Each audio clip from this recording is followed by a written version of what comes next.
Alright guys, welcome back to another Opera Omnia video, where we're going to be doing another pool planning BT edition, where we're going to be covering the BT characters who are going to be getting their BT pluses, their reworks, and or an F4 in the month of August. Now, in my previous pool planning BT edition videos, I would cover at least 2 months worth of BT characters, but because a lot of these BT units are going to be getting their BT plus and or their BTs are going to be rerun, including a rework or an FR, I wanted to go ahead and start shortening it to 1 month, because if I do 2 months, the video would probably hit about an hour long, and I honestly don't think people are going to hear me talk about a character or a BT character for an hour long. So I'd rather not do that. I would rather avoid doing all of that and instead shrink down the video to cover at least 1 month's worth of BT characters, and so that way it won't be too tremendously long. And then in the following month, which would be in July, I will cover the characters coming up in September. So hopefully you guys are okay with that. Let me know down in the comment section below if you would prefer for me to cover 2 months worth of BT content down in the comment section below, or if you just want me to continue doing 1 month, because like I said, you know, I honestly don't think people would actually watch about an hour worth of me just talking about BT characters. So yeah, let me know down in the comment section below. So with that being said, let me know down in the comment section below what your plans are going to be for the BT plus units, whether they are just getting their BT pluses or they're going to be rerun. What your plans are going to be for them down in the comment section below. And the characters we're going to be covering in this video are going to be Gabranth, Layle, Caius, Sherlotta, Exdeath, and ended off with Cloud of Darkness. Now with that being said, let's go ahead and jump into my original recording, where I was going to be doing 2 months worth of BT units, but I am going to cut it off at 1. Now Gabranth, he's a very solid unit. He does get some very he does get a very nice rework whenever Divine Odin releases. So his skill 1 becomes 4 HP dumps. His debuffs do get improved as well, and he does have the ability to be able to recover Brave in between HP attacks, except for the last. His skill 2 does 3 HP dumps, now deals 20% splash damage after each HP attack, and does increase party Brave by 20% of the HP damage dealt. When it comes to his LD ability, he now starts off with his Prince Keeper for 6 turns. His LD ability, the regular version, deals 4 HP dumps, and it does get an improvement with the attack down and defense down debuffs by 10%. And then when it comes to his the plus version of his LD ability, it deals 5 HP dumps in total, so overall very solid.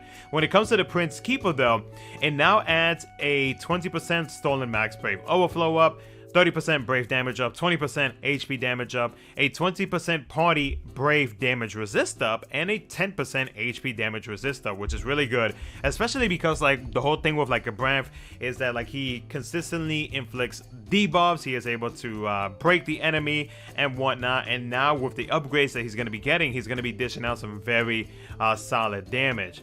Now with his BT, before we get into his FR, his BT effect is not bad. It does last for 8 turns, and it does also make it so that his Criminal's Mark or Outlaw's Brand debuff changes over to the Felon's Punishment. So that debuff right there makes it so that the enemies get inflicted with a 80% attack down, a Brave poison based on 120% of initial Brave, and HP damage down by 50%, which is really good, especially with what type of a character Gabranth is. Having that there in general is very solid. And he also it also has a 30% HP damage resist down, meaning that you're going to be dealing a much higher HP damage. So overall, a very solid debuff on top of what he is already doing via like his auras and his other debuffs. Now when it comes to his BT effect, 30%, and this is party-wide by the way, 30% stolen max Brave overflow up, 20% HP damage up, a 50% Brave damage cap off if you are planning to 2 out of 3 or just fully max out his BT weapon, and a 20% max Brave cap off, which is the the East translation to our West translation, which is going to be the HP damage cap up, which many of us love to have. So overall, it's a very solid BT effect, and that debuff just adds way more to it. Now, when it comes to his FR, the conditions are pretty easy to actually meet. So his partner is going to be Gal, and basically the way to meet his conditions to increase the HP damage bonus is whenever a party member inflicts break, or whenever a party member attacks a debuff target. Now, of course, Gabranth, he inflicts debuffs. There's gonna be debuffs on the enemy unless the enemy does not allow you to inflict debuffs. Then this is definitely not the FR ability to use. But in general though, this fits Gabranth very, very well, and it also makes it easier for your teammates as well. Whenever the party inflicts a break, you get a 30% added to the HP damage bonus, and whenever attacking a debuff target, a 20% bonus. So in total, you can have a 50% so long as you are breaking said target. So overall, Gabranth is a very solid character. He, in my opinion, he is definitely worth chasing for, especially because of, you know, the fact that he just makes it a rough time for the enemies via the debuff. His BT effects just adds more to it. He does have a good FR, and his conditions to increase the HP damage bonus are very easy to meet. So overall, he's a very solid unit. For me myself, I will more than likely chase for his BT and his FR once again, just because I do enjoy what he brings to the field. So overall, he's a very solid unit. Now with Layle, I kind of feel like he got the wrong end when it comes to his rework and his BT plus. I was not too fairly impressed with what he actually received. Now his rework to his skill 1 deals 3 HP dumps in total, and it now initiates a knockback, which is very nice. He does recover brave in between HP attacks by 20%, except for the last. When it comes to his skill 2, energy gain, 4 HP dumps in total. He does increase party, except for himself, brave by 20% of max brave before he deals his HP dumps, and he is able to recover brave in between HP attacks, except for the last. When it comes to his LD, he now starts off with his Shining Creek for 6 turns. His LD ability now deals 4 HP dumps, and then afterwards the HP attack Geo Impact also does get upgraded as well, and now it deals 3 HP dumps, and it also increases EX recast gauge by 20%. And then when it comes to his Shining Cheek, it adds a 20% HP damage up and a 10% knockback HP damage up, and this applies to the party, so not too shabby. When it comes to his BT effect, did get extended to 6 turns, so they only added 1 additional turn.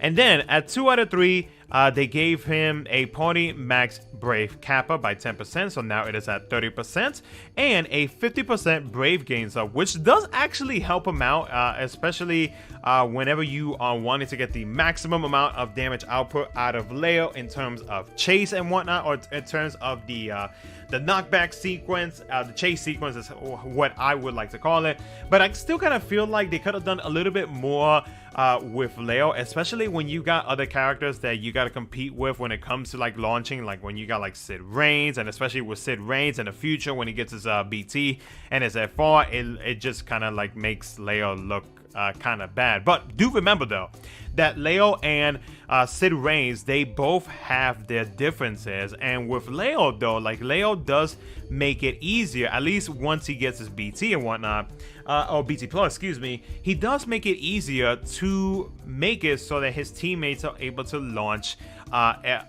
during their turn, so it does help them out a little bit.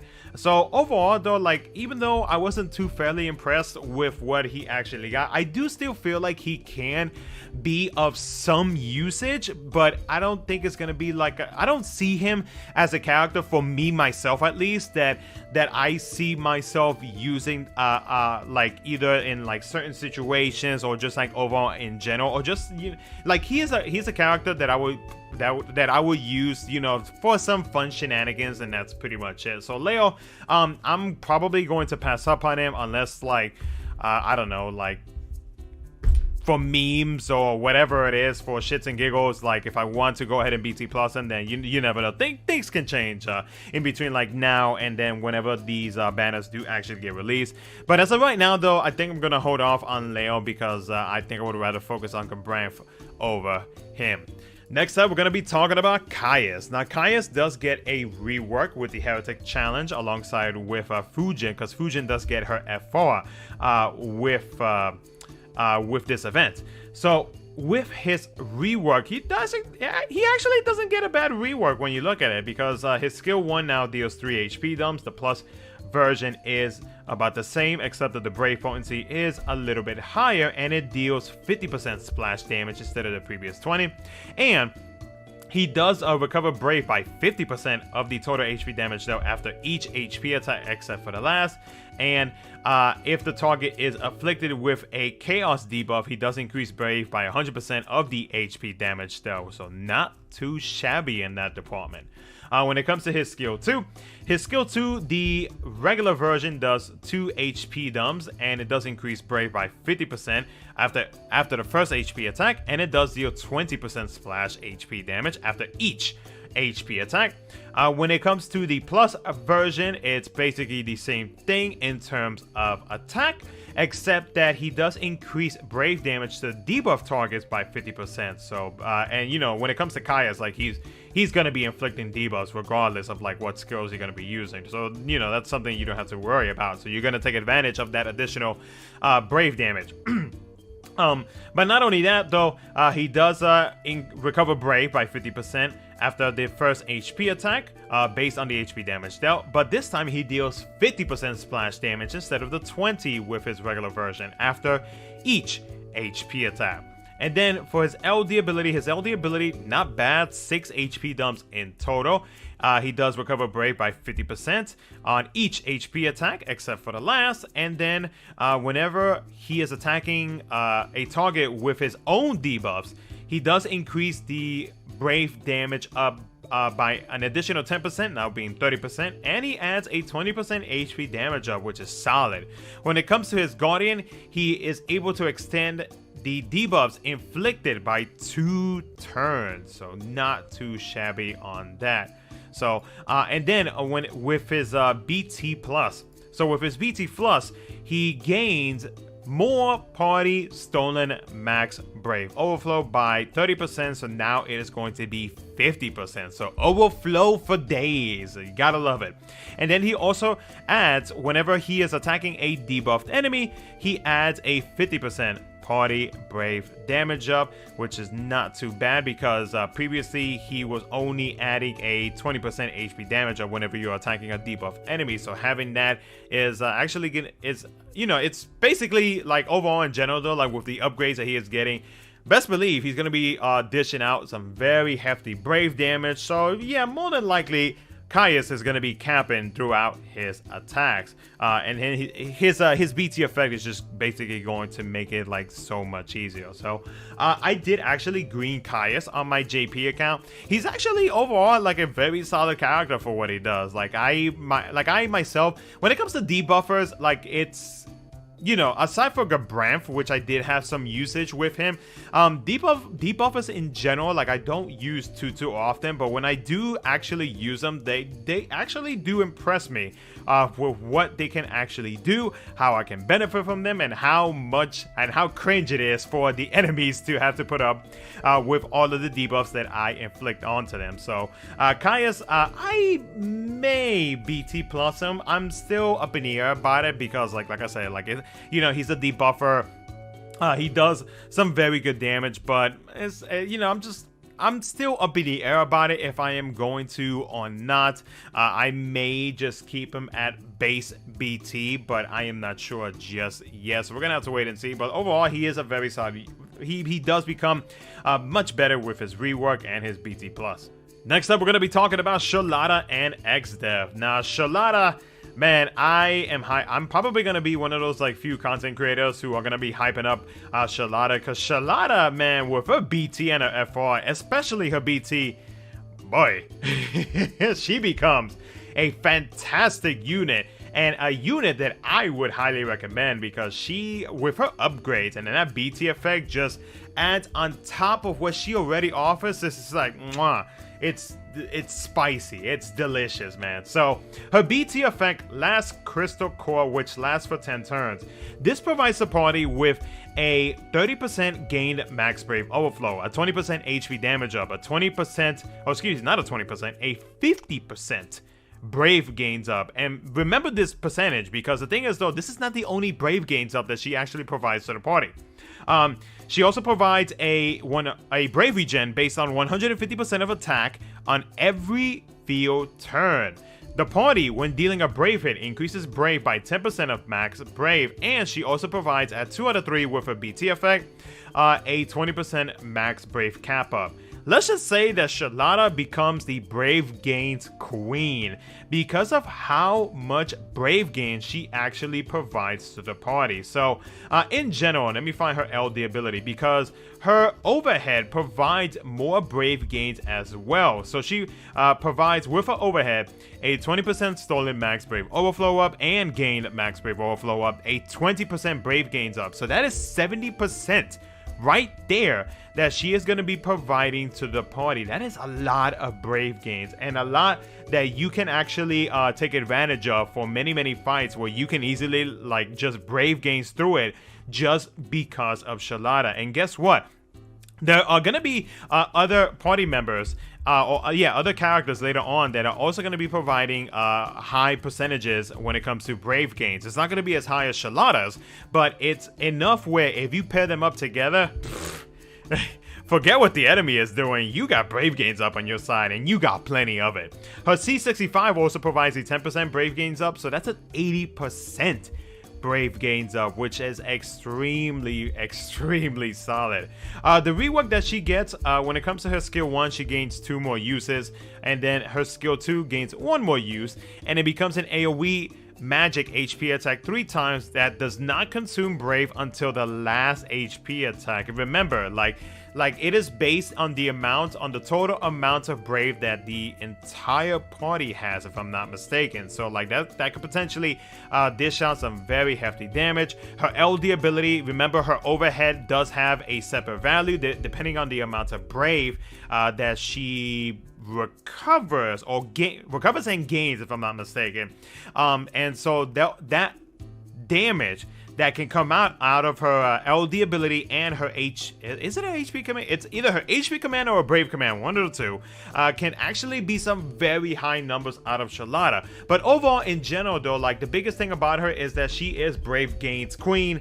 She is a character that I myself would highly recommend people chase for, because like she just becomes so freaking good, and I really can appreciate the auras that she provides to the party. Like she really comes out of the woodwork, and she's just like, I am here, and I am taking back my spot as a character who will be used in many team comps to come. And she is still used, and even in some of the latest Shinryu fights. You know, whether you see it in recordings or not, like, I mean, I'm in different social media platforms when it comes to like different DFFOO groups, discourse and stuff like that, and I always look at the different team comps that JP players use for a lot of the Shinryu fights, and like I still see Sherlotta here and there as well. So overall though, she becomes a very solid unit. I will be chasing for her BT and her FR. Let me briefly talk about her FR. Her FR provides, or the conditions for her FR are not that bad to meet. So whenever a party member selects a changed Brave or HP command, it increases. And then whenever Sherlotta recovers Brave to the party, except for herself, it increases as well, which can actually increase a fairly good amount, if I'm not mistaken, if you take a look at this. So when it comes to the changed command, a 40%. And then whenever Sherlotta recovers Brave to a party, except for herself, it is 20%. But remember, both of those two can be combined. And I believe Sherlotta adds more to that to herself, if I'm not mistaken, so it can actually be a little bit more higher. So overall though, you know, whether the FR sounds like pretty or not, like the BT is where it's at, and it is definitely the main prize out of her whenever she gets her BT and her FR. Now, when it comes to Exdeath, Exdeath actually did decide to green because I wanted to see the potential out of Exdeath. And Exdeath I used a few times. Excuse me. And like Exdeath definitely has its uses. I remember there was one Shinryu fight where the boss had a 4... What is it, 4? Yeah, a 4 mil Brave Shield. Brave Shield or HP Shield. It really just depends on like which route you would take it. But with Exdeath though, Exdeath would make those shields just basically nothing. So having Exdeath just overall in general though, like helps for like those type of situations where like you need to put up or you encounter a shield, then this can Exdeath can actually help you out with that. So his skill 1 gains an additional 2 uses. It does reduce the target's brave and increases own brave by 150% of attack, and then deals 3 HP dumps that does not consume brave until the last HP attack, and deals 50% splash HP damage. When it comes to his skill 2, gains an additional 3 uses. It triggers 3 times when it comes to, I believe, his curse, if I'm not mistaken, and it doesn't consume brave until the last HP attack. Then his LD. It inflicts the Diffusion Vortex debuff on all enemies for 6 turns at the start of the quest, and it triggers 4 times, and it doesn't consume brave until the last HP attack. And it also adds an HP poison, based on 550% of the inflictor's attack after action, which it cannot KO, which would be kind of funny if it did, but it doesn't.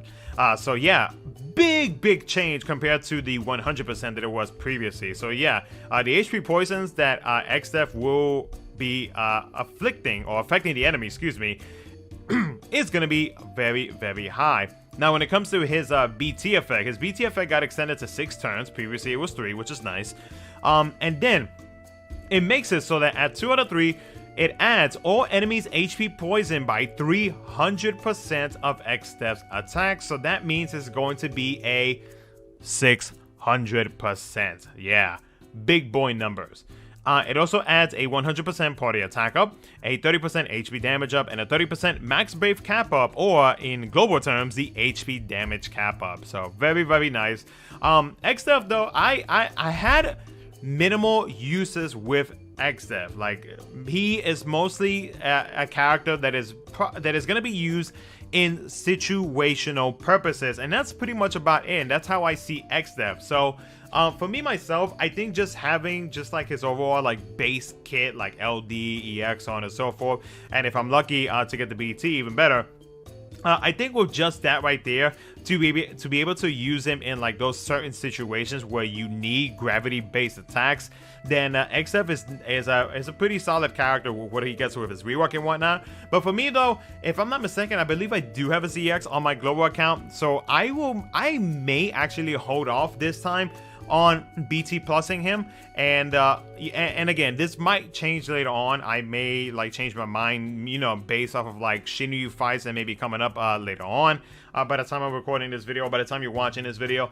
But as of right now, I think I'm probably going to hold off on BT plusing him, and then I may just do it at a later date, but we're gonna have to see. Like, I did actually use Exdeath in Transcendence 10, which is one of the Transcendents that, including myself, is a Transcendence fight that, yeah, it's a rough fight.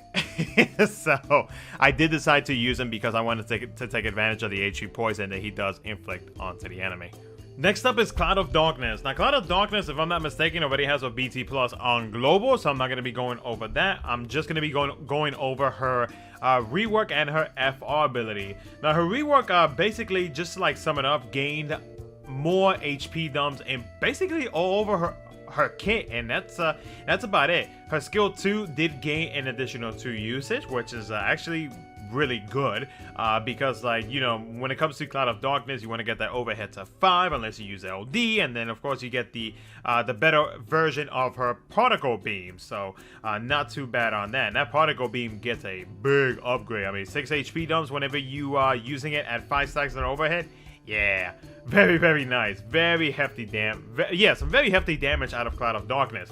Now, when it comes to her FR ability, I feel like is definitely more focused around her, because when it comes to her FR, whenever a party member selects a magic attack command, including off-turn triggers, it increases the HP damage bonus. Whenever a party member delays a target, which includes break, at the end of the turn, it increases the HP damage bonus, and then whenever a party member delays a target excluding break, so you could do one or the other, then it increases the HP damage bonus. If you're curious to see what the exact percentages are for that, you can see right here, magic attack increases it by 5%, delaying a target that includes break 20%, and then excludes break will be 30%. And remember, these numbers can be combined, just of course if you do meet set conditions for them. So as you can tell, like, Cloud of Darkness with her FR ability definitely cater more to herself. I mean, there are a few other characters that is able to meet this condition, but this is definitely going to be more for her. Definitely is going to help her out a whole lot more if you decide to actually go into the BT phase with Cloud of Darkness. Then this will definitely help her out in dishing out some very high numbers, especially with the rework that she actually gets. She will be dishing out some very high numbers for Cloud of for her overall BT phase. So overall, in general, though, I think you know, with the big HP damage dumps that she got with her rework, it definitely makes her a character to use, especially if you're needing a magic DPS. Then she does become an overall very solid character. But for me myself, though, the thing that kind of like pushes me from not BT plusing her, but it does have a chance of getting reworked later on, it's the fact that with a BT effect, it allows her to gain a follow-up attack after her skills, right? So because of that, because of only having a 1 HP dump, like, I'm really hoping that later on in the future, and I'm sorry, this is not only after her own skills, but also after any party member acts. I apologize, I had to double check myself on that actually.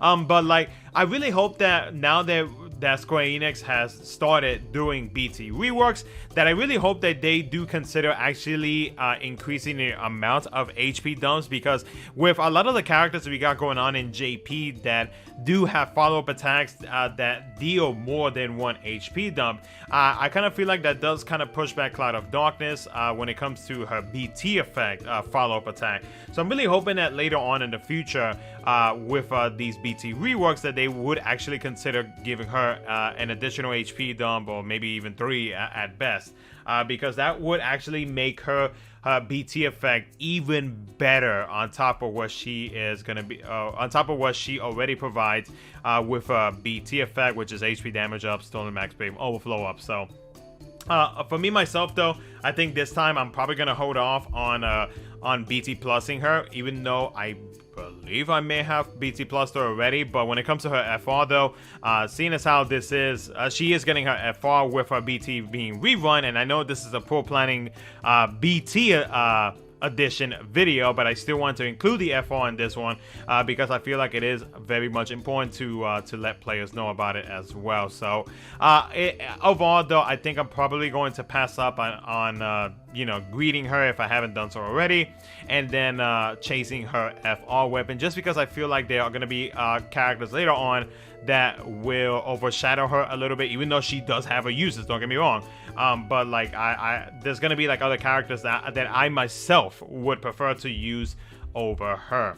Other than that, though, guys, that's gonna be it for the video. Again, let me know down in the comment section below if you just want me to do monthly videos for BT pool planning and whatnot, or if you just want me to continue doing the same thing that I was doing, even though the videos will more than likely be about an hour long, but me covering 2 months worth of BT characters. Do let me know down in the comment section below.